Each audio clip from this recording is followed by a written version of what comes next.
An 82-year-old business destroyed by rising gas prices. Let's have a look.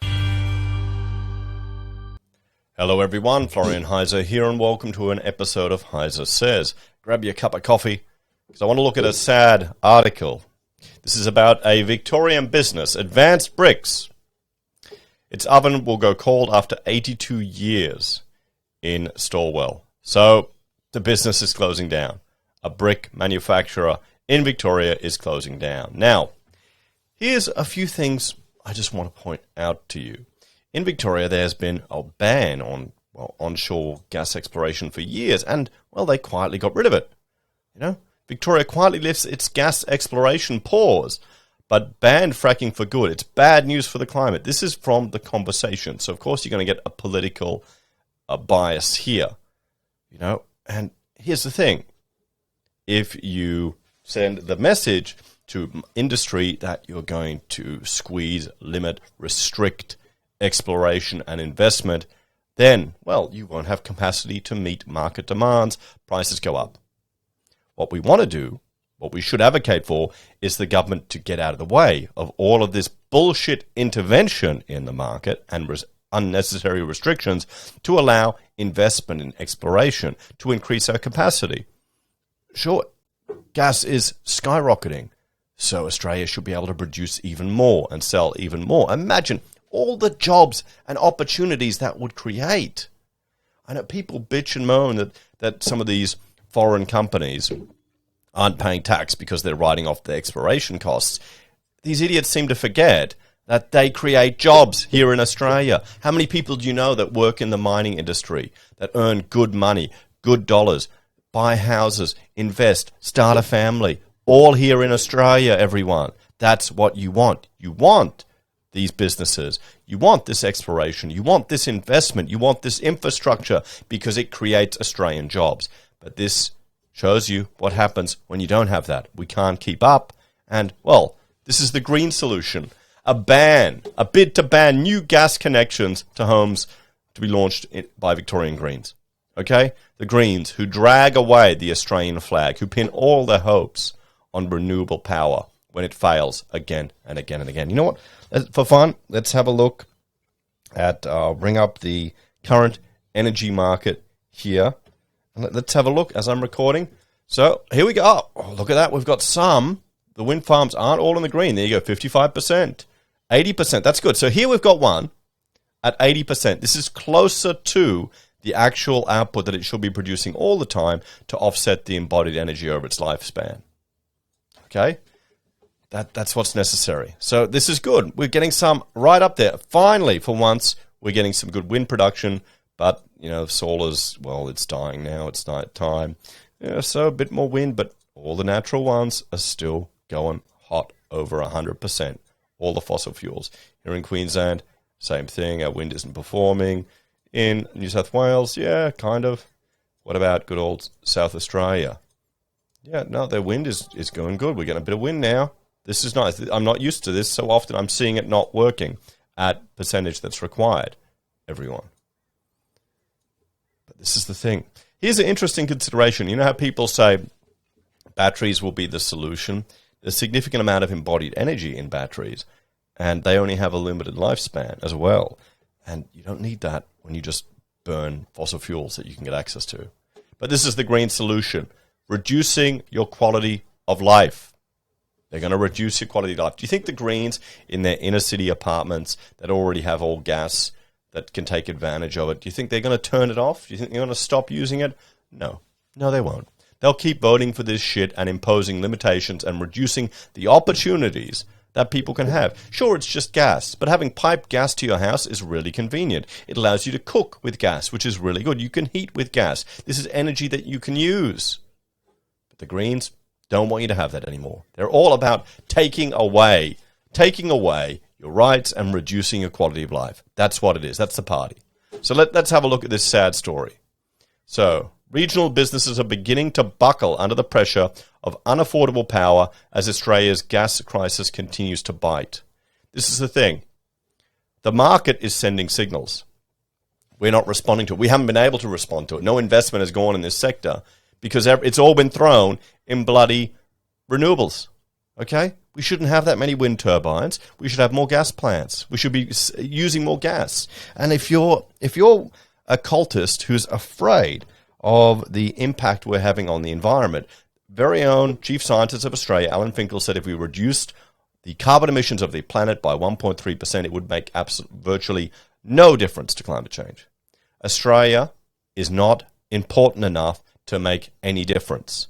So the Greens, who are stopping you from frying up a bloody steak, or even your soy burger, or whatever shit the Greens eat, on a gas fry pan or a gas cooktop, they're doing it purely for ideological reasons. It's not going to have any impact at all on the world or on the environment. It won't impact climate change at all. Anything you do will have no impact at all, other than making cost of living higher here in Australia, reducing quality of life, reducing our economic complexity, and reducing our human development index. But that's what people are voting for. Maybe that's the problem, democracy. Anyway, in the Victorian town of Stawell, about 230 kilometres northwest of Melbourne, local manufacturer Advanced Bricks is shutting after more than 82 years in business. Managing Director John Collins said the company, which employs 23 people, could no longer afford the power bill after the collapse of commercial gas supplier Western Energy in late May, forcing it onto a plan with a retailer of last resort, Energy of Australia. Mr. Collins said the company, one of the town's biggest employers, went from paying $6 to $8 a gigajoule of gas to more than $37 a gigajoule overnight, and that no other gas retailers were able to supply the brickworks because Energy Australia was the only other retailer that had access to the gas pipeline. Oh, there you go. The assertion by Victorian Premier Andrews and Federal Minister Bowen that heavy industries can transition to renewable energy is complete and utter fantasy, he said. This is Labor, everyone, right here. This is Labor dependent on Greens' preferences, and that thinking is coming through in their positions and their ideological arguments. And you get this type of bullshit. You get businesses. This is a business 82 years old. This creates jobs. This is something real that actually creates physical things that build homes, that house people, that protect people from the elements. Not green, fluffy shit that doesn't do anything except destroy.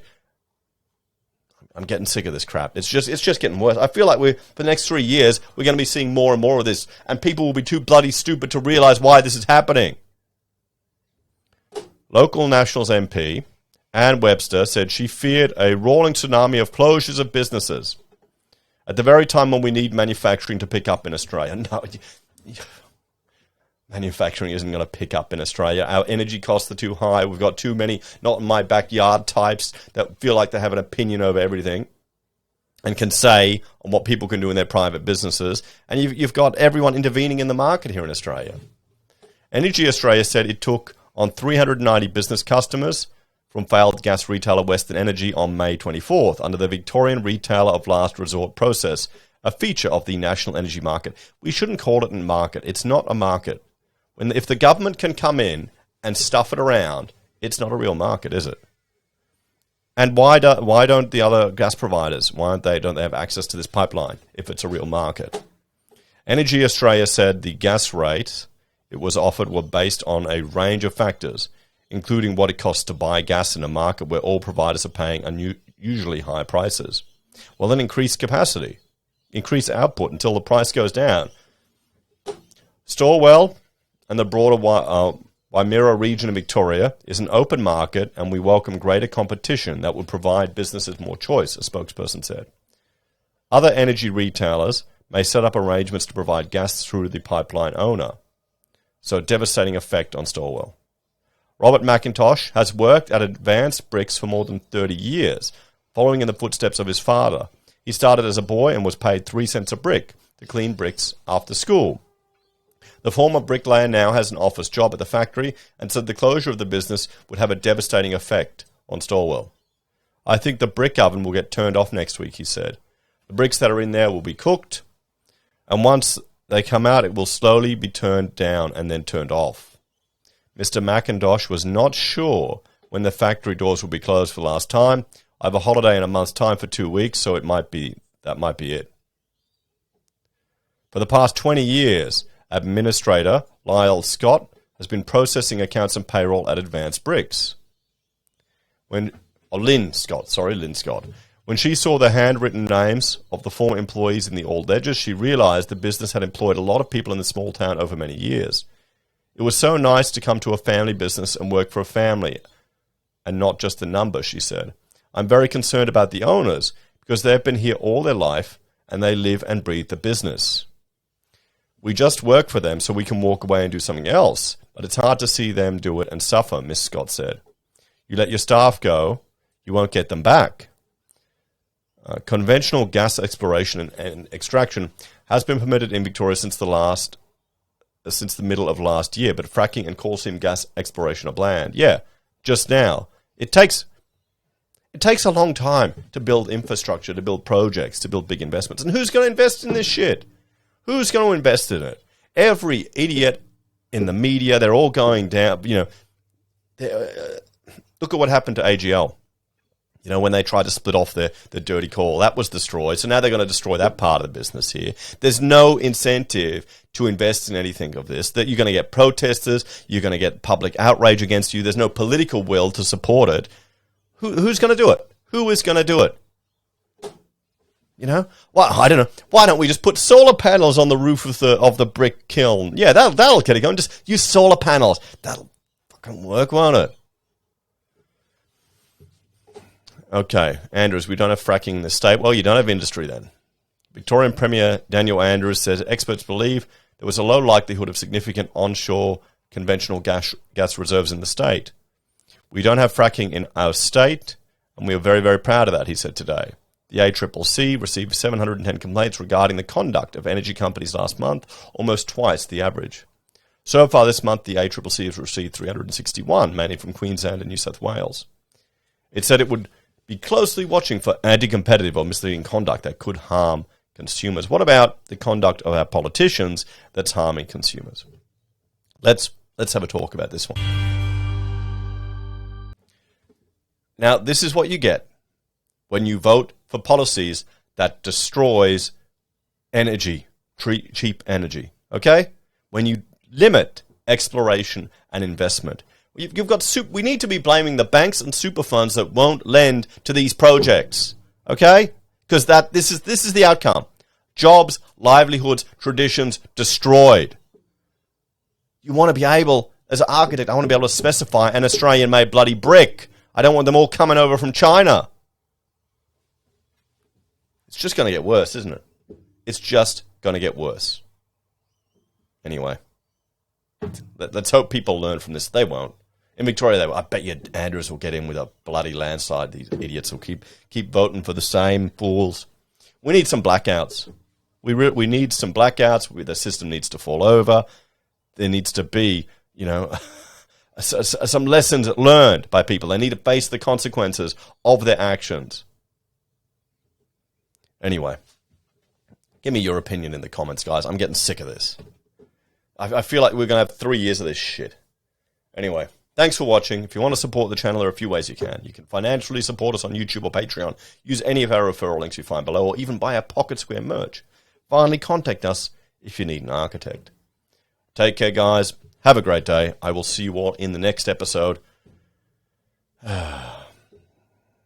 What's going to be the next business that goes under? I wonder. Hopefully a soy factory collapses. That'll be good. Shut that down.